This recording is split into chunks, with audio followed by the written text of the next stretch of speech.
वे समय साजी परमात्मा कुंदकुंदाचार्य द्वारा विरचित છે. એમાં ગુરુદેવશ્રીનું પ્રવચન આપણે સાંભળ્યું.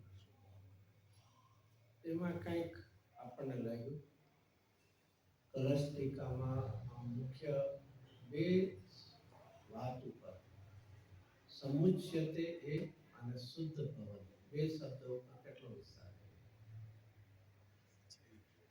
જીવનમાં ક્યાં સુધીની વાત લેવી, કારણ રૂપે ક્યાં સુધી વાત લેવી. મોક્ષ શેના કારણે થાય છે? સંસારનો નાશ થાય છે એટલે, કર્મનો નાશ થાય છે એટલે. મોક્ષ એટલે મુકાવું છે. એ શેના કારણે, ક્યાં સુધીની વાત લેવી. પ્રવચન સારની ગાથાનો પછી આધાર આપ્યો. જીવનમાં આવી એક વાત નિરપેક્ષતાપણાને સ્વીકારીને સાપેક્ષતાનું જ્ઞાન કરે. ત્યાં સુધી વાત કરી કે પર્યાય પોતાના તે સમયના સત્કારકથી ઊભી થઈ છે. પૂર્વે બંધ સંસારનો બંધનો નાશ કર્યો એટલે થયું એ પણ એક સાપેક્ષ હતું. પછી તો ત્રણેય ઉપર ઉતાર્યું. સત શબ્દ છે પ્રવચન સારમાં. સત કોણ છે અને સતની વ્યાખ્યા બધું ઘણું જો વિચારીએ તો ઘણું બધું આપણને સત કોને કહેવાય? ખાલી હોવાપણું નહીં. સત એટલે હોવાપણું તો છે પણ એની એટલું નહીં. જે અહેતુક નિરપેક્ષ હોય એનું નામ સત કહેવાય. જેના અસ્તિત્વ માટે અહીંયા ત્રિકાળી દ્રવ્ય તો છે જ, ત્રિકાળી સત્ય તો નિરપેક્ષ છે. અહીંયા કોની વાત ચાલતી ત્યાં કયો અધિકાર ચાલતો હતો? મોક્ષ અધિકાર. અને મોક્ષ અધિકારમાં ગુરુદેવ શું કીધું? આ છેલ્લા કળશો ચાલે છે. અને એમાં પણ કીધું મોક્ષની એક સમયની પર્યાય પણ એ કેવી છે કે પૂર્વે સંસારનો નાશ થયો એટલે પ્રગટ થયું. એક પણ એને સાપેક્ષ પોતાના સ્વકાળે પોતાના સત્કારકથી ઉત્પન્ન થયેલી નિરપેક્ષ પ્રક્રિયા છે. અને મૂળ વાત તો ગુરુદેવશ્રી લીધી કે એમાં વાત કોની ચાલે છે, કરવી છે? મોક્ષ એટલે પૂર્ણતાની વાત. અને રાજમાં જે શરૂઆત ક્યાંથી લીધી? સમ્યક દર્શનથી. તો મોક્ષ ક્યારે શરૂ થાય? મોક્ષ સ્વરૂપ તો છે, પર્યાયની વાત ચાલે છે. ક્યારે થાય છે? પહેલું શ્રદ્ધાથી મુક્તિ છે, મિથ્યાત્વથી છૂટે છે. એ દ્રષ્ટિ મોક્ષ છે. જ્ઞાનીએ પોતાના આત્માને મુક્ત સ્વરૂપ જોયો છે, તે દ્રષ્ટિ મોક્ષ છે. મિથ્યાત્વથી મુક્ત થયો છે. મોક્ષ એટલે મુકાવું શબ્દ છે. કદાચ અહીંયા તો બધે નહીં હોય, કદાચ ભારતમાં કોઈ નાના ગામ હોય ને એમાં જે સ્મશાન હોય ને સ્મશાન, એમાં એવું લખ્યું મુક્તિ દ્વાર મોક્ષ દ્વાર એવું લખ્યું. કોઈને એમ થાય ત્યાં કેમ એવું લખ્યું છે? કારણ કે તે આત્મા આ ભવમાં આ શરીરથી મુક્ત થયો છે, પછી ભલે નવું ધારણ કરે. એટલે મોક્ષનો આમ નેગેટિવ થી શું અર્થ છે? છૂટવું, મુકાવવું. અને એ રીતે અસ્થિતિ વાત કરીએ તો શું છે? શ્રીમદજીએ અસ્થિતિ વ્યાખ્યા કરી છે મોક્ષની. મોક્ષ કહ્યો નિજ શુદ્ધતા. નાસ્તિ ખાલી એકલી નથી, અને ક્યાંક અસ્થિ હોય ત્યાં જ નાસ્તિ હોય. અને નિયમ સારમાં પદ્મ પ્રબુલધારી દેવ તો સરસ એની પણ વ્યાખ્યા કરી છે અસ્થિતિ. પ્રાપ્ત કરાતો મહા આનંદનો લાભ, પરિપૂર્ણ એને મહાનંદ. કે મુકાય છે એટલે ખાલી છૂટવું એમ નથી, સાથે પ્રાપ્ત શું થાય છે? મહા આનંદનો પ્રાપ્ત થાય છે. તો ફરીથી લઈએ, મોક્ષ એટલે શું? શરીરથી મુકાવું નહીં. શરીરથી ન મુકાય. આપણે તો કઈ સિદ્ધ ભગવાન અશરીરી થયા. મોક્ષ એટલે શરીરનું છૂટવું નહીં. તો શું છે? નિર્વાણ કહેવાય, મોક્ષ કહેવાય, મુક્ત દશા નહીં. શરીરથી ન છૂટે. સિદ્ધ ભગવાન શરીરથી છૂટે ને? કે શરીર હોય ચાલે? જ્ઞાન શરીર વિશે એ વાત નહીં કરતા. મૂકે છે ને, એટલે શરીરનું છૂટવું એનું નામ મોક્ષ નિર્વાણ છે ને. અરે ભાઈ, શરીરનું છૂટવું એટલે નિર્વાણ નથી.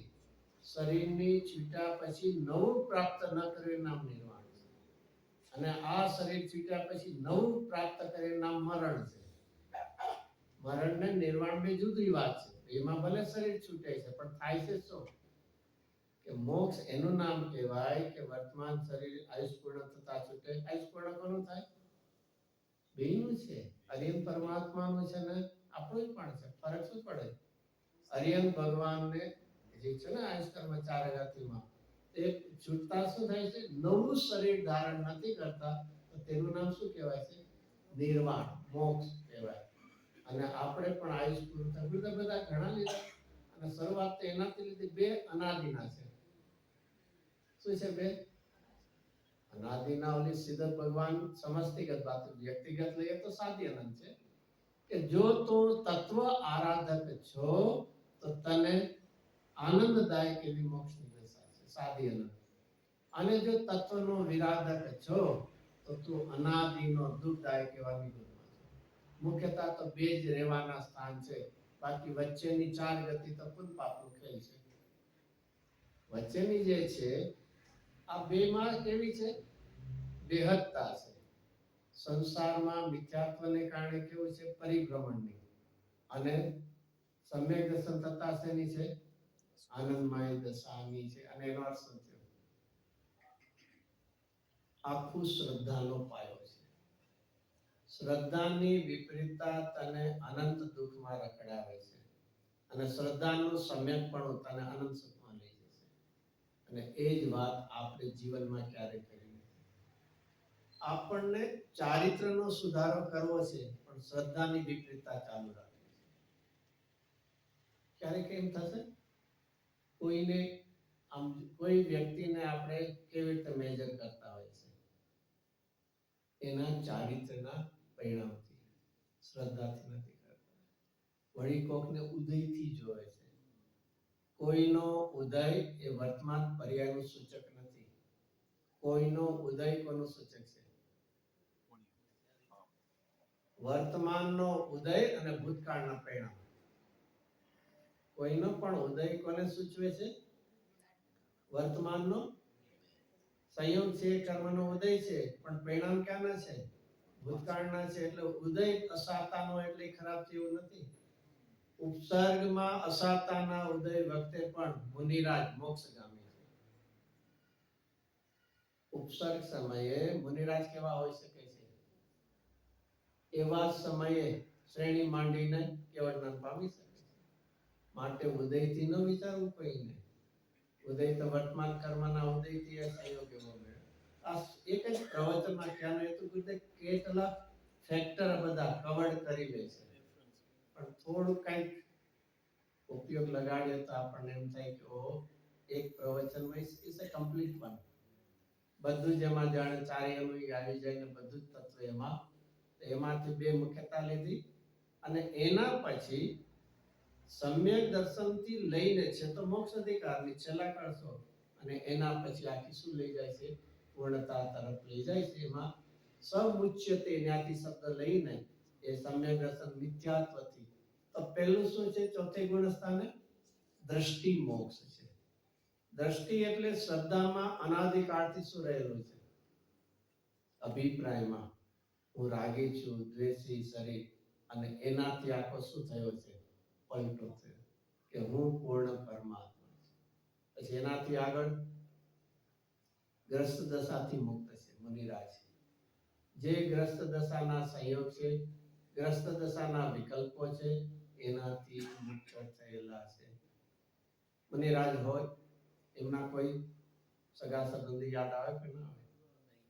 ના, ચોમાસું હોય ત્યારે મારા બધાને બોલાવજો બધું નહીં. આમ નહીં છે ને, સગા તો છે કે નહીં? હા તો છે, પણ નહીં પછી છે એમ જોરથી કહેવાનું. એ આખો રાગનો તાતણો તૂટી ગયો છે. જે કુટુંબ પરિવાર સાથે વસ્ત્ર પાત્ર જેમ તૂટ્યો છે, એ તાતણો શું છે?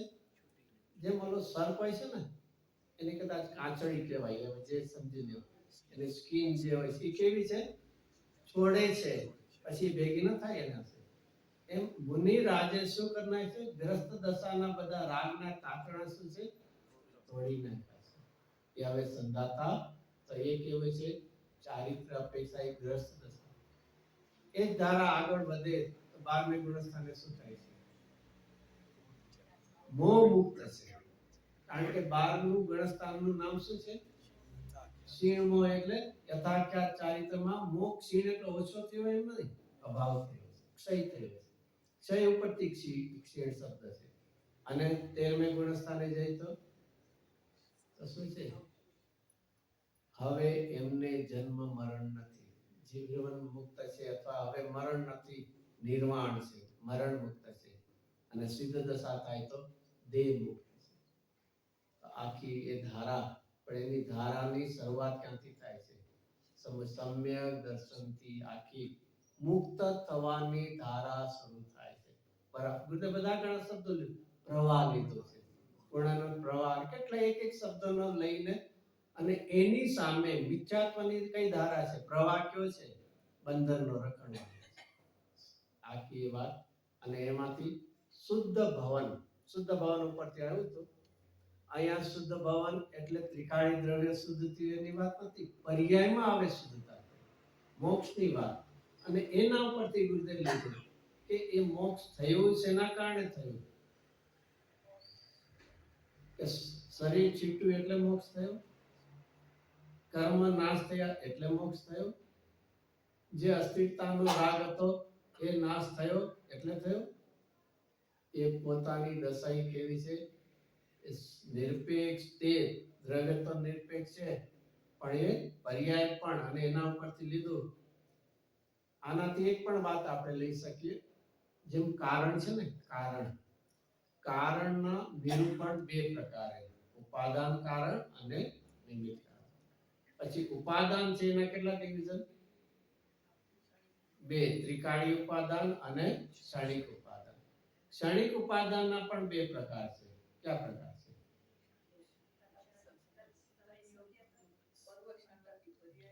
પૂર્વ પર્યાય છે, એનું પણ એ પણ એક કારણ, અને તત સમયની યોગ્યતા એ પણ કારણ છે.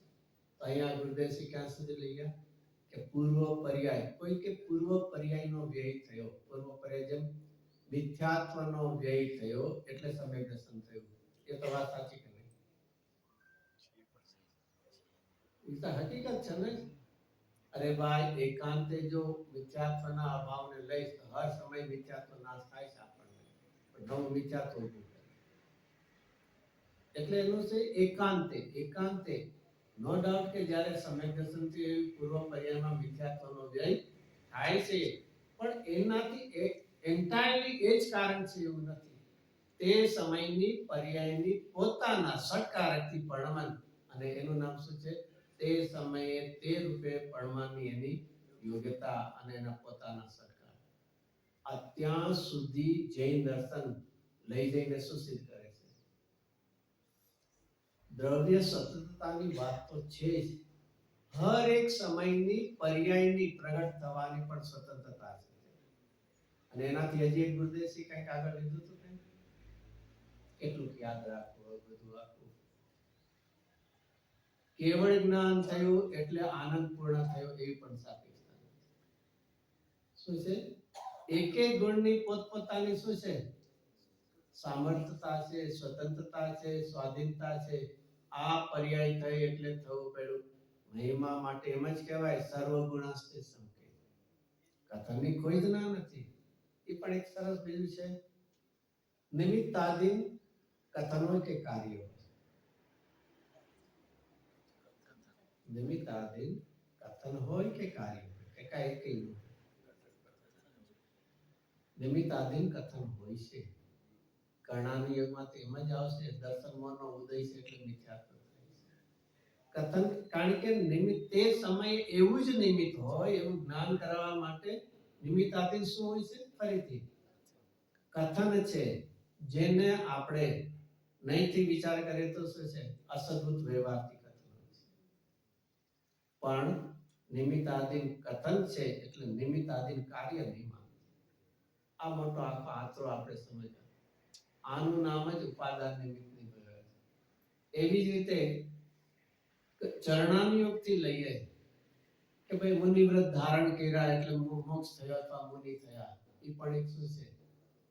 સાથે રહેલા શુભ રાગનું જ્ઞાન કરાવવા માટે છે. બાકી તો એ 28 મૂળગુણ પાલન કરે એ જો મુનિ દશા હોત તો મુનિવ્રત ધાર અને આમાં જ આવશે, છગાળામાં આવશે. એટલે આ રીતે જૈન દર્શનનું બધું બહુ જ ક્યાં સુધી પહોંચવું પડશે? માઇન્યુટલી બધા એના વિષયોની સૂક્ષ્મતા સુધી પહોંચશું. ફરીથી જ્ઞાનનો કોઈ દી બોજો વિચારવો નહીં. જ્ઞાનની સ્પષ્ટતા સાધનાનો ઉલ્લાસ લાવે છે. કન્ફ્યુઝન સ્ટેટ હશે ને ત્યારે આપણે કોઈ એક્શન નહીં લઈ શકીએ. અને જ્યારે ક્લેરિટી જ્યારે આવશે ત્યારે શું થશે?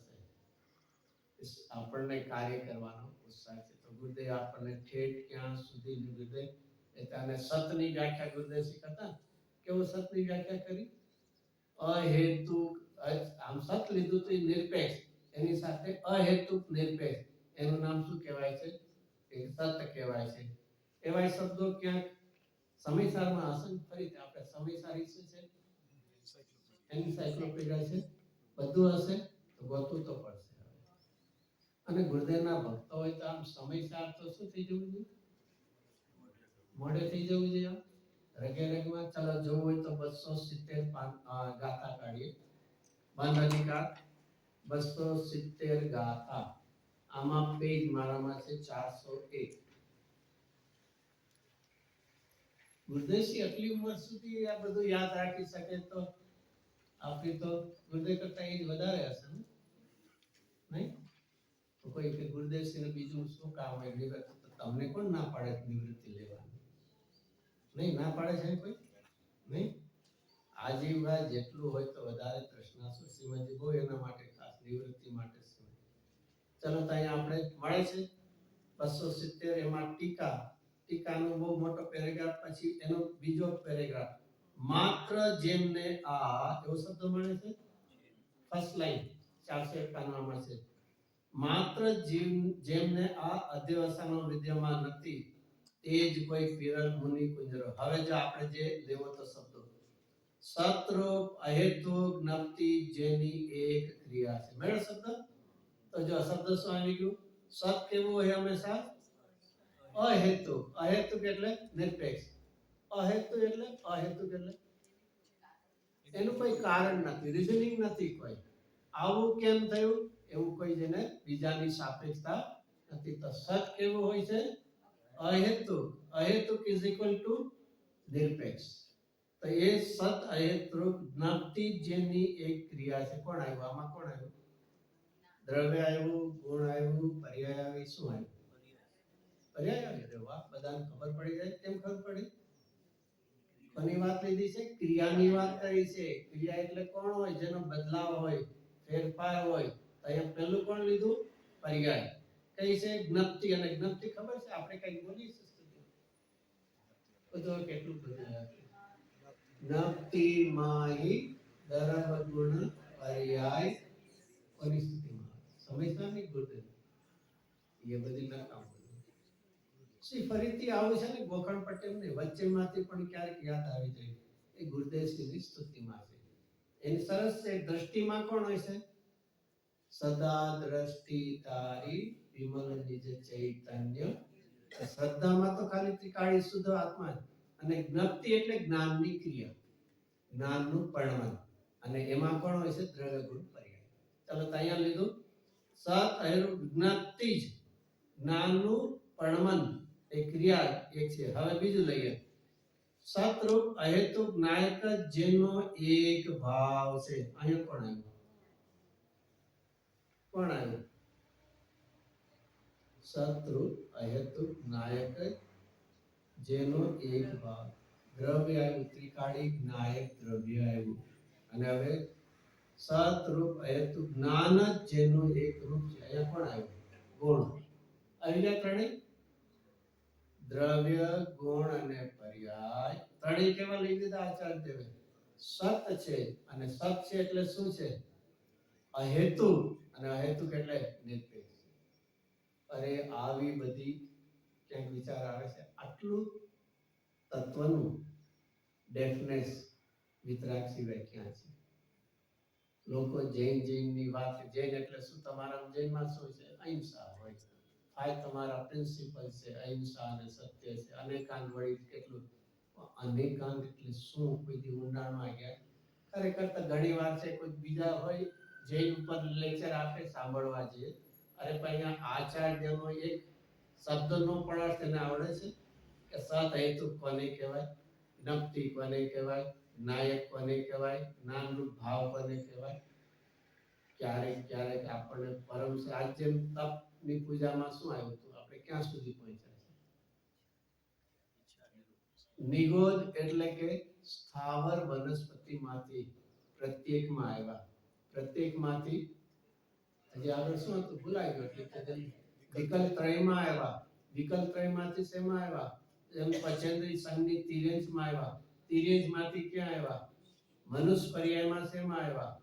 શુભ કુળ જૈન કુળમાં આવ્યા. એમાં પણ શું આવ્યું છે? જૈન વાણી મળી છે, એટલો જ્ઞાનનો ક્ષોભસમ છે. તો હવે શું તારે કોની હવે રાહ જોવી છે? અહીંયા આખી આપણને વાત છે. ચલો આપણે તો આ ખાસ ગુરુદેવનું પ્રવચન હતું, એમાંથી કેટલું બધું ગુરુદેવ ઘૂંટી ઘૂંટીને કાઢે છે એક આપણને એક ખ્યાલમાં આવે. બીજું પણ એક સમય સાર પ્રવચન સાર છે, એમાં પણ ગુરુદેવ શ્રી લેતા હોય છે. 107 નંબરની ગાથા છે, એના પણ એક પ્રવચનો સાંભળવા જેવા છે. પ્રવચનો બધા સાંભળવા જેવા, પણ આમાંથી ગુરુદેવ એક શબ્દમાંથી કેવા ભાવો કાઢી શકે છે. શ્રુતની લબ્ધિ કોઈ અમસ્ત શબ્દ નથી દેવાનો. એમાં મૂળ ગાથા છે. કદાચ પ્રવચન સારો હોય તો તમારા ખ્યાલમાં આવશે.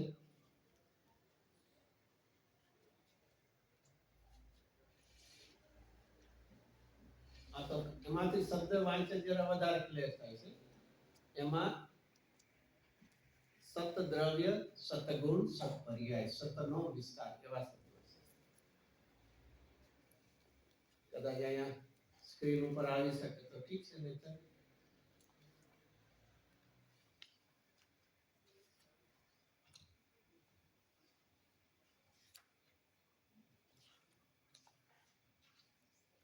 107 નંબરની ગાથા છે.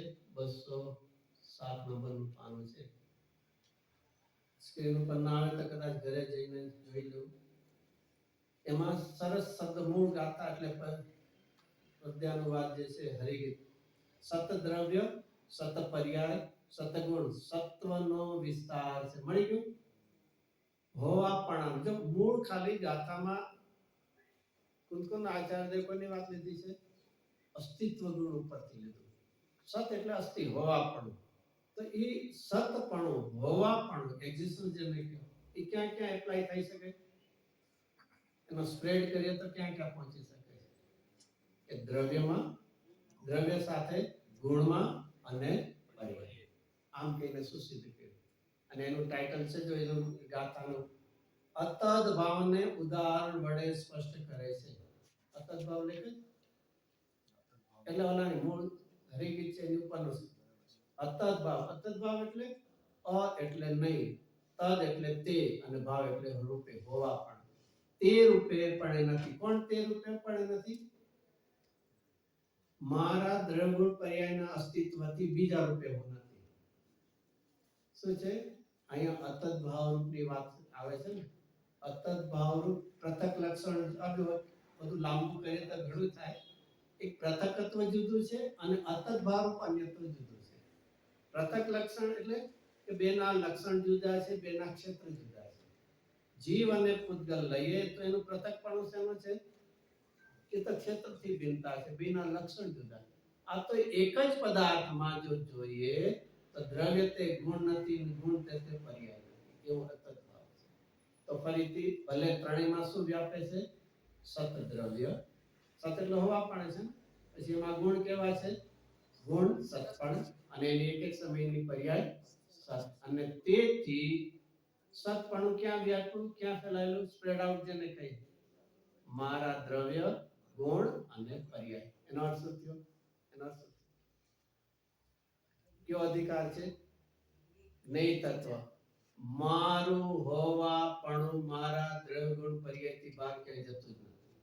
અને જતું નથી તો આ મારું છે એવો જ્ઞેયમાં ક્યાં લાવ્યો? અતદ્ભાવ કરાવે છે. કોનાથી કરાવે છે? જ્ઞેય છે. શા માટે જ્ઞેયથી નથી? કારણ કે તારું હોવાપણું કેટલા સુધી સ્પ્રેડ થઈ શકે? પહેલાના જમાનામાં હતા ને, કિંગડમ હતા ને, તો જે કિંગ હોય એનું ક્યાં સુધી ઓર્ડર ક્યાં કેટલા એરિયામાં થઈ શકે? એનું જે કિંગડમ છે ત્યાં સુધી એના કેમ તારું એક્ઝિસ્ટન્સ સુધી તારી હયાતી ચાલે છે. અને એની જગ્યાએ તો ક્યાં આપણે લંબાવી દીધું છે? નહીં. તમારે મારું નામ લેજો ને તમારું કામ થઈ જાય. ક્યાં ક્યાં તારા અસ્તિત્વ. હવે આના પરથી જે કહેવું તો ખાસ, જેમ સત આવ્યું એટલા માટે તો લીધું. આમાં એમાં પાછું દ્રષ્ટાંત તરીકે અહીંયા ઉદાહરણ શબ્દ વાપર્યો. અસ્તિત્વને ઉદાહરણ લઈને કે તારું હોવાપણું તારા દ્રવ્ય ગુણ પર્યાય. એમાં કદાચ ક્ષેત્ર લે તો ક્ષેત્ર છે. ગુરુદેવસિંહે આ ગાથા ઉપરથી એક એક ગુણમાં ઉતારી છે. ફરીથી એનાથી શું આપણને અહીંયા સત તારું આટલું છે એમ કહીને જ્ઞેયથી ભિન્નતાપણાનું વેદનાન કરાયું. ગુરુદેવસિંહે કીધું જ્ઞાન દ્રવ્ય, જે આત્મા દ્રવ્ય છે એ જ્ઞાન દ્રવ્ય છે. જ્ઞાન એનો ગુણ છે અને જ્ઞાનની તારી પર્યાય. જ્ઞાનનો વિસ્તાર છે એમ કહીને શું? તારું જ્ઞાન તારા અસ્તિત્વથી બહાર જતું નથી, જેથી બહારમાં જ્ઞાન ગોતવા નહીં જતું. આનંદ ઉપર લીધું. ગુણ છે આત્માનો, તો આનંદ સ્વભાવે આત્મા કહેવાય ને. તો આનંદ શું છે? દ્રવ્ય છે.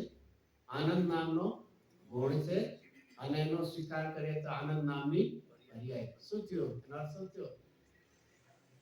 તારો આનંદ તારા અસ્તિત્વમાં છે, એને છોડીને ક્યાંય જ્ઞેયમાં આનંદ ગોતતો નહીં. આપણને એમ થાય કે આમાંથી કેવો ભાવ ગુરુદેવ વિસ્તાર કાઢીને એક એક વાતમાં ગુણો લઈને ગુરુદેવ. અને ખરેખર આ રીતે એક વિચારવા જેવું છે. જેના જીવનમાં આ રીતે તત્વ ઘૂંટાય છે એને વહેલો મોડો માર્ગ મેળવ્યા વગર તત્વ ઘૂંટણ માટે. પણ આપણે તત્વની શું હોય છે? થોડા ગુજરાતી શબ્દો હશે, બધું ખ્યાલ આવી જાય તો. તત્વ ખાલી ધારી રાખવા માટે નથી. ભૂતકાળમાં ખાલી ધારી રાખીને 11 અંક સુધી પહોંચ્યા પણ કામ થયું નહીં. હવે ભલે ક્ષોભ ઓછો હોય એની ચિંતા ન કરવી, પણ નિરંતર શું હોવું જોઈએ? પૂજ્ય બેનસિંહ એના માટે પણ સરસ શબ્દ વચનામૃતમાં કયા શબ્દ વાપર્યા? ટેલ છે એ ઉપરાંત પણ કઈ છે? 4 શબ્દો સરસ છે બધું. હવે આવું ફરી તત્વનું ઘૂંટણ અને રુચિનું પોષણ. શું શબ્દ છે?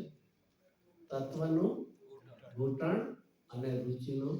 એનો અર્થ છે તત્વને ઘૂંટીને વાંચીને વિચારીને ક્ષોભ વધારતો નહીં, રુચિને વધારતો. તત્વનું ઘૂંટણ અને રુચિનું પોષણ તો ખબર પડે ને. જેમ ઓલો પ્લાન્ટ હોય એને વોટરિંગ કરીને અને ગ્રો વધારે કરી શકે ને, એમ જે કાંઈ તું કર, શાસ્ત્ર વાંચીને ચિંતન કરીને બીજી કોઈ પણ માં અંતે ક્યાં એનું રિઝલ્ટ શેમાં આવવું જોઈએ? રુચિમાં. બિઝનેસ આપણે કરે છે, બિઝનેસ કોને કહેવાય? ટર્નઓવર થાય એનું નામ બિઝનેસ છે ને. ટર્નઓવર જ થઈ જ હોય ને. અરે ભાઈ, ટર્નઓવર થાય છે પણ પ્રોફિટ નું લક્ષ્ય છે. ટર્નઓવર કરીને જો પ્રોફિટ ન કર્યું તો એને બિઝનેસ ન કરી, એને મજૂરી કરી છે. તો એમ અહીંયા આપણને તત્વનું ઘૂંટણ કરીને ફરીથી થોડું સાંભળીએ છીએ, વાંચીએ છીએ, કોઈ ખરાબ છે એવો પ્રશ્ન નથી. ઉપયુક્ત જ્ઞાન ન ભટકે તો, પણ એનાથી થોડું આગળ શેમાં જવું છે? થોડુંક છે ને ચિંતન મનન ઘૂંટણમાં થોડુંક ડિફિકલ્ટ કેમ લાગે છે? કારણ કે અહીંયા વાંચવું ને સાંભળવું તેમાં ઇન્દ્રિયને એક સપોર્ટ મળે છે. વાંચવું છે તો કોણ હોય છે? શાસ્ત્ર હોય છે. સાંભળવું હોય તો ગુરુદેવની વાણી હોય. પણ ઘૂંટણમાં કોણ? સોરી, આ કઈ આ સબ્જેક્ટ આડો વળ થઈ ગયો. પણ એક ઘૂંટણમાં શું હોય છે? માત્ર પોતાનો મન, અને એમાં જો રુચિ હશે તો એની ધારા ચાલશે, નહીં તો તરત જ બીજો વિષય આવશે.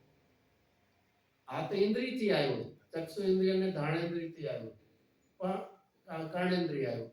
પણ જ્યારે ચિંતન મનનમાં એને ઇન્ડિપેન્ડન્ટલી થોડું જે કર્યું છે એવા મનનો અને સાથે રુચિનો, નહીતર તરત જ 2 મિનિટ કદાચ કર્યું હશે ને પાછો તો આવું સુંદર રીતે ફરીને પ્રથમ ભૂમિકાને જેને કરી એને પણ આમાંથી મળી રહેશે ગુરુદેવની વાણીઓ. કંઈક આગળ કરીને તત્વ અભ્યાસમાં પણ હશે તો પણ એને જેને જેવી પોતાની ભૂમિકા એને ગુરુદેવસિંહની વાણીમાંથી અને કઈક રીતે કહો સમયસારમાંથી બધું મળી શકે. પણ જેમ ગુરુદેવસિંહને સમયસાર કેવું વાલું હતું એ શું કહેવાય, મેં કઈ શબ્દ ગુજરાતી વાપરવું મને આવડે, બીજું કઈ ન આવડે. ગુરુદેવસિંહને સમયસાર કેવું વાલું હતું, પ્રાણ પ્યારું હતું. કદાચ એકવાર પ્રાણ ભલે છૂટી જાય, સમયસાર નહીં છૂટે. આમ બહારમાં કેમ દીકરો મારો કેવો વાલો છે, એ પ્રાણ પ્યારું. અને એટલા માટે તમે આમ 19 વાર ગુરુદેવસિંહ એક જ શાસ્ત્ર ઉપર પ્રવચન આપે. એમને એમ નહીં થતું હોય કે ભાઈ લાસ્ટ ટાઈમ જેવું અર્થ કહેતો ને એવો સમજી લેજો તમે, એમ નહીં કહ્યું. પૂજ્યબેનસિંહ એના માટે શું સરસ શબ્દ એના ગુરુદેવસિંહ એટલા રસપૂર્વક કહેતા કે શ્રોતાનો રસ જળવાય. જેમ ગુજરાતી રસ બસતી વાણી. ગુરુદેવ 19મી વાર પણ કરે તો એટલા જ ઉત્સાહથી ગુરુદેવસિંહ કરતા. એમ નહીં કે આ બધું તો તમને પહેલા કહેવાય ગયું. ચાલો એક થોડી વાત એ કરી લઈએ. ગુરુદેવસિંહના પ્રવચનો ચાલતા હતા સોનગઢમાં. એમાં કોઈ ભાઈ બેઠા હતા, એટલે અભ્યાસીને ઘણો વખત સોનગઢમાં રહેલા. અને ગુરુદેવસિંહ જ્યારે પ્રવચન દેતા હોય તો બધાનું શું કરતા, ફેસ રીડિંગ ઉપરથી એમનો ઉપયોગ ક્યાં છે અનુમાન કરી લેતા. એક ભાઈનો ક્યાંક ઉપયોગ બીજે જતો હશે, નામ ના દીધું, એક મીઠી ટકો. કોઈને એમ લાગતું હોય કે વર્ષોથી અમે અહીંયા રહીએ છીએ અને આ સમયસાર તો ઘણી વાર અમે સાંભળી લીધું છે, એટલે એમાં નવું શું હોય. ચાલો એ ભાઈને આપણે જ આપણી ઘણી વાર થઈને આવું બધું તો આપણને આવડે છે, સમજાઈ ગયું. ગુરુદેવ પછી એનું સમાધાન શું કર્યું એ ભાઈને એમ નહીં.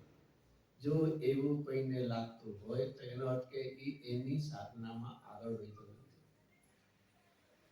જેટલી વાર સાંભળે એટલી વાર એને કંઈક અપૂર્વતા લાગવી જોઈએ. એનો અર્થ એના ઉપયોગની સૂક્ષ્મતા જો વધતી હશે તો ભાવોમાં નવીનતા લાગશે. અને ખાલી ધારણા જ્ઞાનમાં ધાર્યું છે.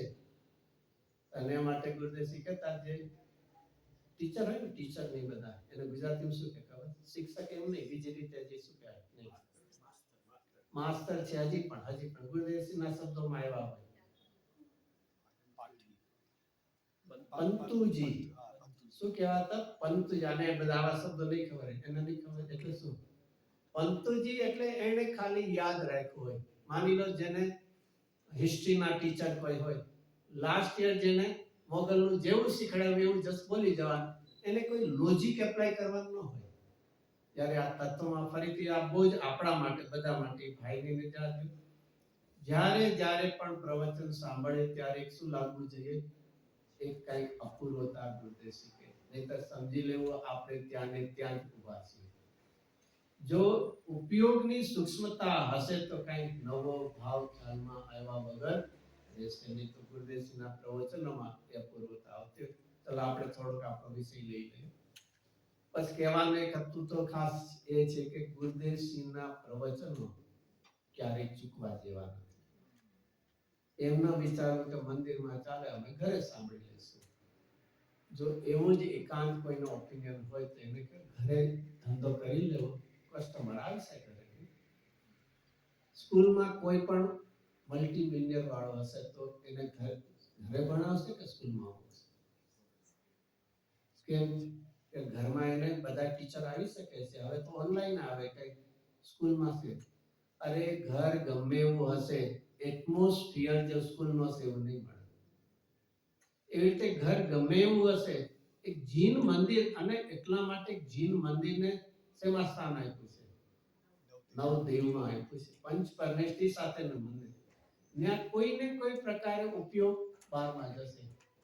ટેલિફોન રિંગ વાગે કે કોઈનો કોલ બેલ કદાચ આવે ના પડે, એક ડિસ્ટર્બન્સ તો છે કે નહીં. અને અહીંયા શું હોય છે, એક ઉપયોગની સ્થિરતા તત્વ સાંભળવાનો આપણને અવસર મળે છે. એકાંતમાં સાધના એ મુખ્યતા છે. મુનિરાજ વન જંગલમાં અમસ્તા નથી જતા, ગ્રસ્ત દશામાં રહીને કરી શકત કે નહીં, પણ ત્યાં જેવી એકાંતતામાં થાય છે એવી આવા સંયોગો વચ્ચે થવાનું.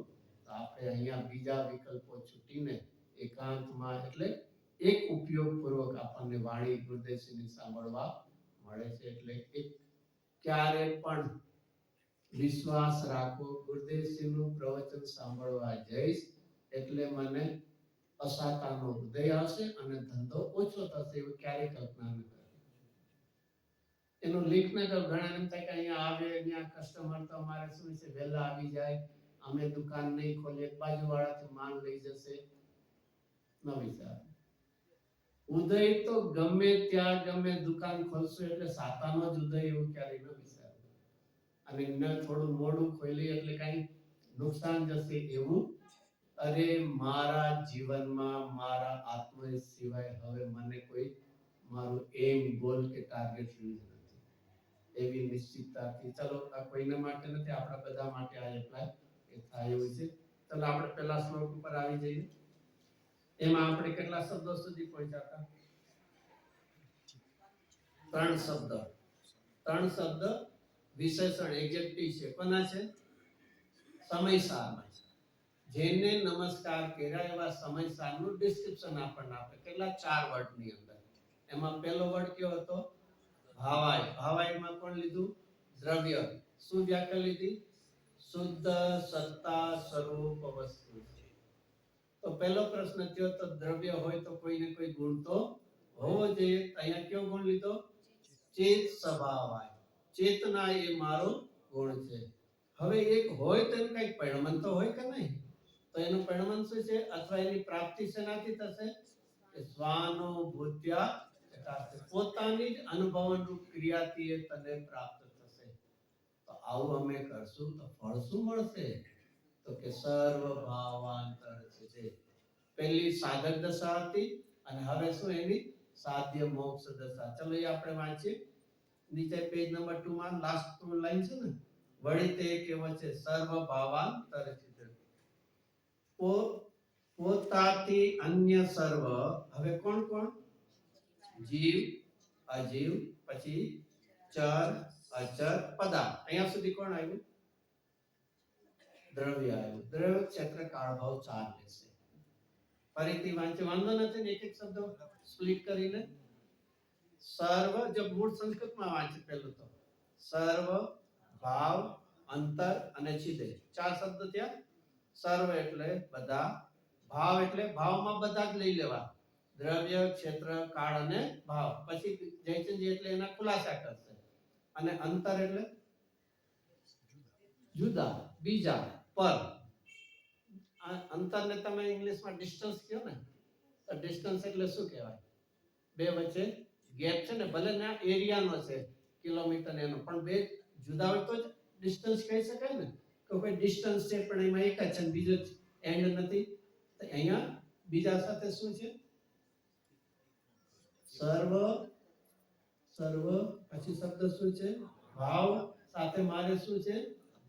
અને એની બદલે આપણે એવું જ કરીએ છીએ, મારા છે. એક અંતર શબ્દથી પણ ભેદ કરવાનો આપણને ખ્યાલમાં આવે. અને છિદે એટલે જાણી લે. છિદે એટલે કાપી નાખે એમ નહીં, છિદે એટલે જાણી લે. હવે સર્જનો અર્થ કરે છે. હવે અહીંયા આ કોની વ્યાખ્યા કરી? સર્વ ભાવ અંતર છિદે ઇઝ ઇક્વલ ટુ કોની વાત કરી? કોની વાત કરી? હમણાં તો વાત થઈ ગઈ મોક્ષની. મોક્ષ આવ્યું ને છેલ્લે. સ્વાનુભૂત્યા ચકાસે સાધક દશાની વાત હતી ને આ કેવળ જ્ઞાનની મોક્ષની વ્યાખ્યા કરી. તો પહેલો પ્રશ્ન થયો, તમને તો ન થાય, સારી વાત છે કે અહીંયા મોક્ષમાં કોની વાત લીધી? કોને જાણવાની વાત લીધી? પોતાથી જુદા. તો પોતાના આત્માને જાણવું તો રહી ગયું નહીં. કઈ ખોટો ક્વેશ્ચન તો નથી ને? સર્વ ભાવ અંતર એને છિદે એટલે જાણીએ. તો અમે એગ્રી છીએ, લોકાલોકને જાણે. તો આત્માને જાણવાનું તો રહી ગયું ને? નથી રહ્યું. ક્યાંથી આવ્યું? અન્ય? અરે ભાઈ, પહેલા સ્વાનુભૂતિમાં તને જાણવાનું તો આવ્યું, અને તને જાણીશ ને તો લોકાલોક જણાશે. આપણે લોકાલોકને જાણવા ગયા અને આત્મા છૂટી ગયો છે. See, this is the process. શું પ્રોસેસ છે? પહેલા સ્વાનુભૂતિ તો કરજે, પોતાને જાણજે, તો પછી આ તને. અરે હીરો લેવાના પૈસા આપજે તો તને બોક્સ મફતમાં મળશે. આ તો મોક્ષના પૈસા આપે ને કે હવે હીરો મને આપો. શું છે પેલી પ્રોસેસમાં શું હોય છે? પહેલા પોતાને જાણવાની વાત કરીને આ તો એનું શું છે? ફળ મફતમાં છે. આ એને ગિફ્ટ છે. તારે ઘણું સરસ મજાનું કઈ આઈટમ લીધી છે અને મેં કીધું તો કદાચ ગિફ્ટ પેકિંગ કરી દીધું અથવા કેરી બેગ લીધું, એ કોઈ તને મફતનું છે એમ લોકાલોકને જાણવી તો તને સાથે ગિફ્ટ છે. ખરેખર તો કોને? સ્વાનુભૂતિ. તો હવે કેવી રીતે ની વ્યાખ્યા કરે છે કે સર્વ ભાવ અંતર છે ને એમાં દ્રવ ક્ષેત્રકા ભાવ. તો પરત પોતાથી અન્ય, એક અન્ય શબ્દ છે ને વેદનાન કરવા માટે ઇનફ છે. અંતર કીધું ને શબ્દ એટલે અન્ય. તો પોતાથી જુદા, ભિન્ન, અલગ, સર્વ જીવ અજીવ. સર્વ જીવ, સર્વ જીવમાં કોણ લેશું? પોતાથી એટલે કોણ? કોણ? આ કીડી મકોડા એ બધા. હા બધા હોય કે બધા છે, પણ બધામાં કોણ? આ કીડી મકોડા, હાથી ને બધા એવા બધા લેવાના. अच्छा चलो कुटुंब परिवार લઈ એવું એટલા આપણી સાથે રહેતા we are united છે. અમારું એક ફેમિલી છે. એમાં ફેમિલીનું મોટું શું બનાવે? ક્લિયર. વાત રાગને વિષયને તો વધારતા જ જવું છે. શું છે હજી કાંઈક હજી થોડુંક અહીંયા સુધી પહોંચ્યા હજી કોઈ નો યાદ? હિંમત ન ચાલે, હિંમત ન ચાલે. દેવ ગુરુ પણ શેમાં આવે? મારા જીવમાં કે અન્ય જીવમાં? જો બહુ જ વિચારવા કોઈને કે આવું કેમ બોલાય, મોઢેથી કેમ બોલાય? ચોવીસ ભગવાન મારા છે. પંચ પરમેષ્ઠી, પંચ પરમેષ્ઠી જો આ તત્વના અભ્યાસમાં જ્ઞાનનો વિવેક ઉન્નતપણે કામ કરે છે. જ્યારે ભક્તિનો ભાવ આવશે ત્યારે મારા માટે પંચ પરમેષ્ઠી દેવ શાસ્ત્ર ગુરુ સર્વસ્વ છે. પણ જ્યારે તત્વના અભ્યાસની વાત આવે તો મારા સિવાયમાં તો હવે એનાથી આગળ ભેદભાવથી પણ ભિન્ન કરું ત્યાં બીજા રીતે. અને આ જ તત્વની રમત છે. ભૂમિકાના રાગમાં સર્વસ્વપણે એને ભાવ આવે છે. અને જ્યારે વેદનાની વાત આવે તો પોતાથી અન્ય સર્વ જીવ. હવે ખ્યાલ આવી ગયો સર્વ જીવમાં કોણ લેવાય? ક્યારે પણ ખાલી પાપના નિમિત્તો નહીં લેતો, આરાધનાના નિમિત્ત પણ અહીંયા તત્વ વેદનાન છે. વેદનાનું બળ છે તે સર્વ જીવ. અને પછી બાકીના અજીવમાં કોણ લેશું? ફરીથી હવે તો કઈ સાચું આવશે ને? અજીવમાં કોણ લેશું? અજીવ નહીં, જીવ તો ગયા બધા નહીં. જોરથી કાંઈ મને સંભળાય નહીં. શું બહારનું? બધું બહાર શરીરને લઈને છે. આપણું શરીર સાધનાનું નિમિત્ત છે. શરીર નો હોત તો અહીંયા આવી શકત, કાન નો હોત તો વાણી સાંભળી શકત, આંખ નો હોત તો શાસ્ત્ર વાંચી શકત. શરીર તો ઉલટાનું આપણને કેવું છે? હેલ્પફુલ છે કે નહીં? બટ નેચરલ ના મહેનત છે. ખાલી હું શરીર જ કરું છું.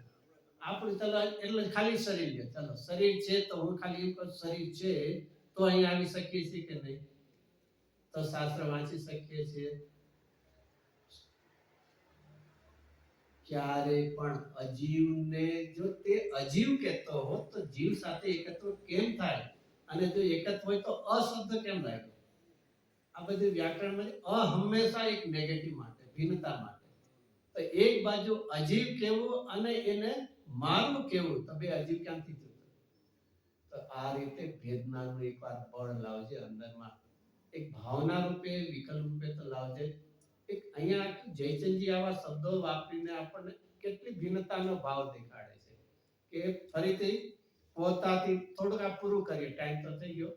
પોતાથી અન્ય, જુદા, ભિન્ન, કોણ? સર્વ સર્વમાં હવે પછી ભાગલા ન પાડવા, આ નજીકના દૂરના ના સારા ખરાબ નહીં, સર્વ જીવ થઈ જશે ને. હવે તો જીવ ખ્યાલ આવશે ને કોણ સર્વમાં લેવા નહીં.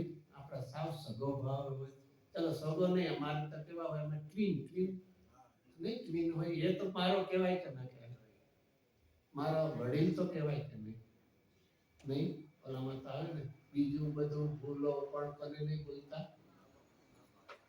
અરે એની તો અહીંયા વાત જ નથી, બીજું બધું ભૂલો નાયકને ભૂલી છે. અજીવ અજીવમાં બધું, ચાલો એનાથી આગળ અહીંયા સુધી દ્રવ્ય આવ્યા. હવે એ દ્રવ્ય કેવા હોય?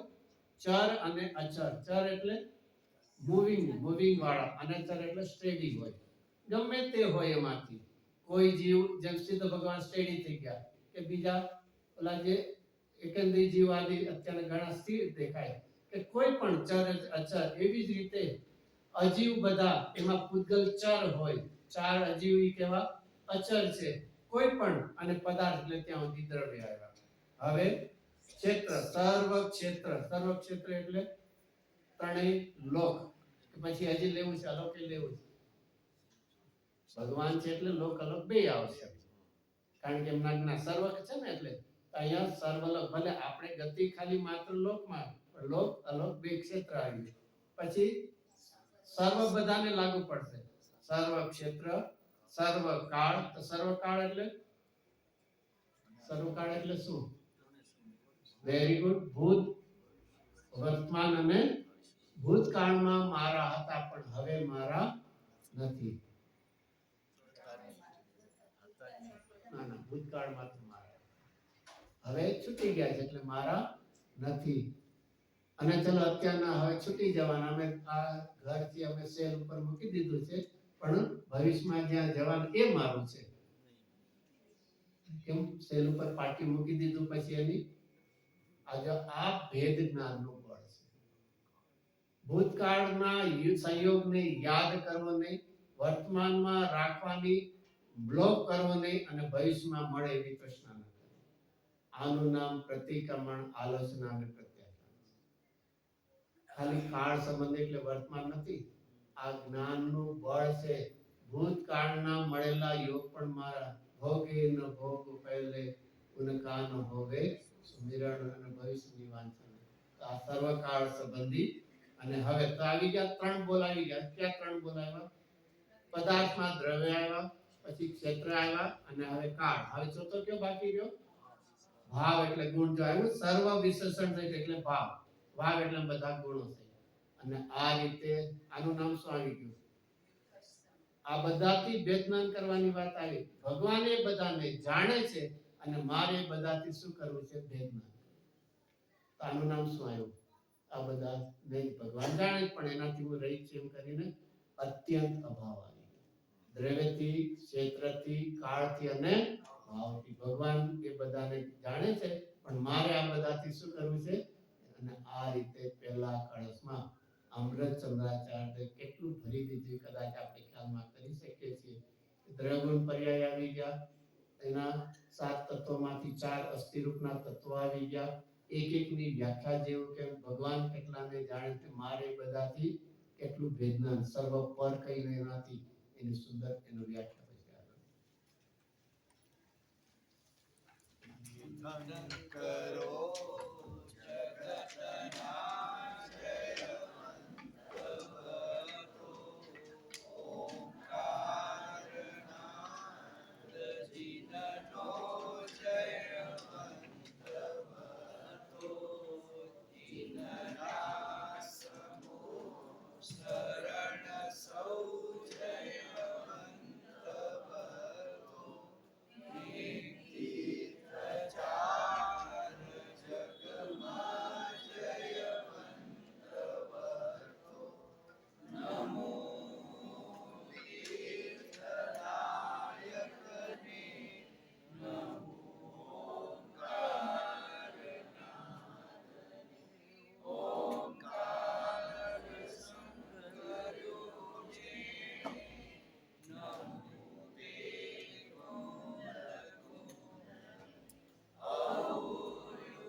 પંચ પરમેષ્ઠી ભગવાનનો જય હો. વૃષભાદિ 24 તીર્થંકર ભગવાનનો જય હો. વિદેશેત બિરાજમાન સિમંદરાદિ 20 વિરમાન તીર્થંકર ભગવાનનો જય હો.